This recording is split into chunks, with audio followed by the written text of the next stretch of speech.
Kuna tabia iliyogundulika sasa hivi ya Jeshi la Polisi la Tanzania kujifanya wanachama wa CCM na kutumikia siasa za CCM na kukandamiza upinzani badala ya kutumikia wananchi. Sasa hatua kali imezungumzwa dhidi ya Jeshi la Polisi la Tanzania kwa kujifanya vijana wa CCM. Mtazamaji, kama kawaida yetu, kabla nisonge mbele ni kutaarifu ripoti hizi kwa kina na kwa undani zaidi, nifahamishe unanisikiliza au kunitazama ukiwa maeneo gani, kama upo nje ya nchi niambie uko katika taifa gani, na kama upo humo katika taifa hili letu tukufu la Tanzania niambie unanitazama ukiwa Tanzania eneo gani. Mtazamaji, katika ripoti ambazo zimeibuka asubuhi na mchana wa leo ni kwamba mjadala mkali wa kisiasa umeibuka nchini Tanzania baada ya kuibuka madai kuwa baadhi ya askari wa Jeshi la Polisi la Tanzania wanazidi kujihusisha na siasa za upendeleo, hasa upande wa CCM. Madai hayo yamezua mjadala mkubwa miongoni mwa wananchi, wanaharakati na waangalizi wa kisiasa kuhusu jukumu la utekelezaji wa sheria katika mfumo wa kidemokrasia nchini. Rais wa wanasheria Tanganyika Boniface Mwabukusi sasa hivi amezungumza na kuchukua hatua kali ya mazungumzo dhidi ya serikali. Mzozo huo umeshika kasi baada ya video kusambaa sana kwenye mitandao ya kijamii ikimwonyesha mwanaharakati wa haki za binadamu na wakili Boniface Mwabukusi.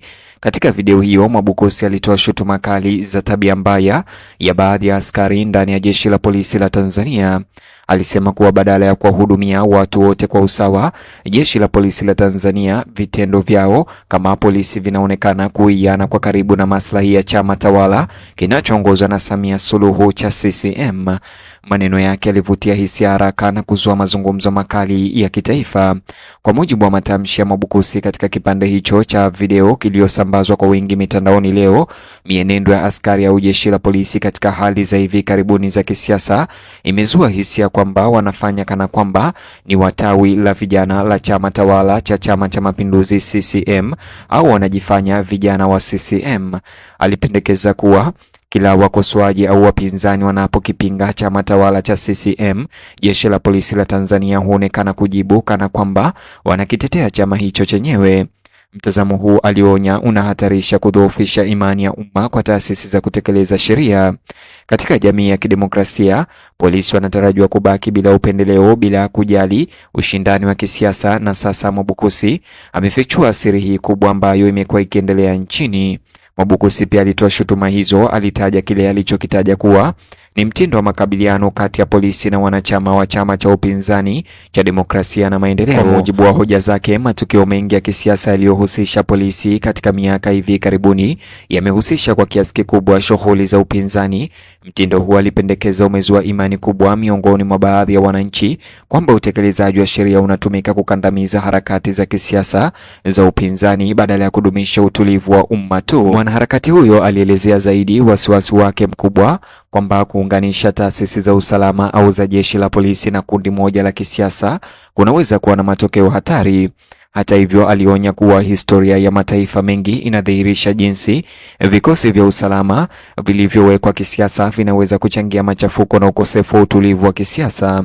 Kwa kurejelea matukio ya zamani ya migogoro ya kisiasa na ukandamizaji, Boniface Mwabukusi alionya kuwa kurudia kwa mifumo kama hiyo kunaweza kuharibu sifa ya Tanzania kama demokrasia tulivu. Kudumisha kutoegemea upande wowote ndani ya mashirika ya usalama, alisema, ni muhimu kwa kuhifadhi umoja wa taifa. Kauli yake hiyo Mwabukusi imekuja wakati kukiwa na mvutano mkubwa kati ya polisi na Chadema kufuatia uamuzi wenye utata uliotolewa na mamlaka katika mkoa wa kaskazini wa mkoa wa Mara. Jeshi la Polisi mkoani humo limetangaza kupiga marufuku mkutano wa kitaifa ulioandaliwa na umoja wa wanawake wa Chadema unaojulikana kwa jina la Bawacha. Hata hivyo, mkutano huo ulikuwa umepangwa kuadhimisha siku ya wanawake duniani mnamo Machi tarehe 8 mwaka huu katika mji wa Musoma. Mamlaka zilihalalisha uamuzi huo kwa kutaja amri ya mahakama iliyotolewa Juni mwaka 2025 iliyozuia Chadema kushiriki katika shughuli fulani za kisiasa. Kulingana na maafisa wa polisi, kuandaa mkutano mkubwa wa hadhara unaohusishwa na chama cha upinzani kungekiuka agizo hilo la mahakama. Walionya kuwa jaribio lolote la kuendelea na tukio hilo licha agizo hilo linaweza kuchukuliwa kuwa ni kudharau mahakama pamoja na Jeshi la Polisi.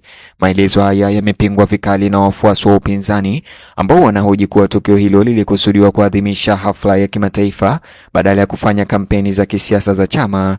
Marufuku hiyo haraka ikawa gumzo kuu kati ya wachambuzi wa kisiasa na mashirika ya kiraia na hadi kumfikia Mwabukusi na ametoa lawama hizi dhidi ya jeshi la polisi leo. Wachambuzi wengi pia walihoji ikiwa sherehe inayohusishwa na siku ya kimataifa wanawake inapaswa kuainishwa kama shughuli ya kisiasa ya chama inayotegemea vizuizi kama hivyo. Wakosoaji walipendekeza kuwa kuzuia mkusanyiko huo kunaweza kuimarisha mitazamo kwamba utekelezaji wa sheria unatumia sheria kwa hiari dhidi ya vikundi vya upinzani. Mijadala hii imezua wasiwasi mkubwa kuhusu uhuru wa kisiasa nchini. Wafuasi wa Chadema wamesikitishwa na kile wanachokiona kuwa ni ukosefu wa usawa ikilinganishwa na shughuli zinazoandaliwa na vyama vingine vya kisiasa Tanzania. Wengine wanadai kuwa matokeo yanayohusiana na chama tawala mara nyingi huendelea bila kukabiliwa na vikwazo sawa na mamlaka. Shutuma hizi zimezidisha mashaka miongoni mwa wafuasi wa upinzani kwamba uwanja katika mazingira ya kisiasa Tanzania sio sawa kila wakati. Kwa hivyo mzozo umebadilika na kuwa mazungumzo mapana zaidi juu ya usawa katika ushindani wa kisiasa Tanzania. Mwabukusi alitumia fursa hii kutoa wito kwa viongozi wa kitaifa kuhakikisha kuwa taasisi za usalama zinaendelea kuwa huru dhidi ya ushawishi wa kisiasa na zisiegemee upande wowote. Kulingana na mtazamo wake, Mwabukusi, kuwahusisha polisi katika mizozo ya kisiasa kunahatarisha kudhoofisha imani ya umma kwa taasisi ambazo zinalenga kulinda raia wote kwa usawa. Alisisitiza kuwa maafisa wa sheria wanapaswa kuzingatia kudumisha amani na kusimamia sheria bila kupendelea chama au itikadi fulani. Mashirika ya kiraia pia yametilia maanani suala hilo na kuwataka viongozi wa kisiasa na vyombo vya usalama kushughulikia hali hiyo kwa uangalifu. Wanaharakati wanasema kuwa mifumo ya kidemokrasia hufanya kazi vyema wakati taasisi zinadumisha mipaka iliyo wazi kati ya uongozi wa kisiasa na majukumu ya kutekeleza sheria. Mipaka hii inapofifia inaweza kusababisha mkanganyiko na kutoaminiana miongoni mwa wananchi. Kurejesha imani kwa taasisi za umma kunahitaji uwazi na uwajibikaji. Maitikio ya video ya Mwabukusi na ujumbe wake yamesambaa kwa kasi katika mitandao ya kijamii. Wafuasi wengi wa upinzani wamemsifu kwa kuzungumza waziwazi bila uoga kuhusu swala wanaloliona kuwa zito ambalo linaathiri uhuru wa kisiasa Tanzania. Wengine wamejibu kwa tahadhari zaidi, wakipendekeza kwamba jambo hilo linastahili uchunguzi kwa kina badala ya hitimisho la haraka bila uthibitishaji. Majadiliano ya mtandaoni yanaonyesha migawanyiko ya kina ambayo wakati mwingine hujitokeza wakati wa nyakati nyeti za kisiasa. Wachambuzi wa kisiasa wanasema mzozo huo unaangazia changamoto pana zinazokabili demokrasia nyingi, ambapo mashirika kutekeleza sheria yanafanya kazi katika mazingira ya kisiasa yenye mgawanyiko mkubwa. Kusawazisha daraka la kudumisha utulivu na hitaji la kulinda uhuru wa kisiasa kunaweza kuwa kazi nyeti. Serikali lazima zihakikishe kwamba vitendo vya polisi vinavyoongozwa na sheria badala ya maslahi ya kisiasa. Kufikia usawa huu ni muhimu kwa kudumisha uaminifu ndani na kimataifa. Wakati mjadala huo ukiendelea, Watanzania wengi wanafuatilia kwa karibu jinsi hali inavyoendelea. Mtazamaji, ni hayo tu niliyokuandalia katika video hii. Nijuze maoni yako upande wa comment section, vile like video hii kisha usubscribe.